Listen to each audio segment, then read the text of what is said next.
In 1619, Virginia was an isolated British settlement on the Chesapeake Bay, sparsely populated by men trying to make the colony profitable for England.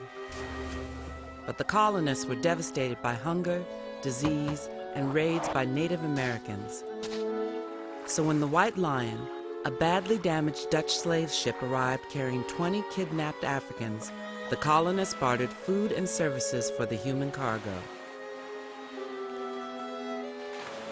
The colonists had no model for slavery. The Africans joined poor white Europeans as indentured servants. They would earn land and freedom in exchange for 7 years of hard labor. The colonies prospered, and as exports grew more profitable, the colonists were reluctant to lose their labor.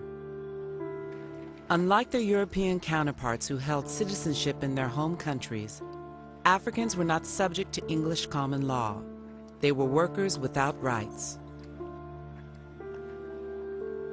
In 1641, slavery was legalized. Africans became chattel, personal property that could be owned for life.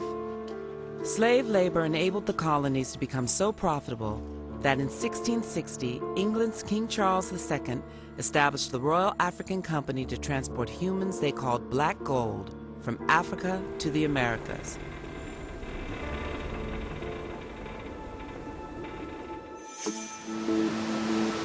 When England finally outlawed its slave trade in 1807, America relied on its own internal slave trade. By 1860, 1 million humans were being moved and sold in the colonies. Families were torn apart. Traders marched their chattel from the East Coast to the southern plantations. Along the way, slaves were herded like animals into crowded pens, yards, and warehouses. Traders and owners wanted a self-reproducing labor force, and the labels they used reflect the degradations of slavery. Bucks and breeding wenches were sold at auction, along with prime hands to work the fields and fancy girls, graceful, light-skinned women who were sold into prostitution or to be mistresses to their masters. The enslaved population was controlled by legally authorized violence, whippings and public floggings. Owners were fined if they did not punish recaptured runaway slaves. But slavery had always had its critics in America. As the slave trade grew, so did opposition. And eventually America became a country divided against itself.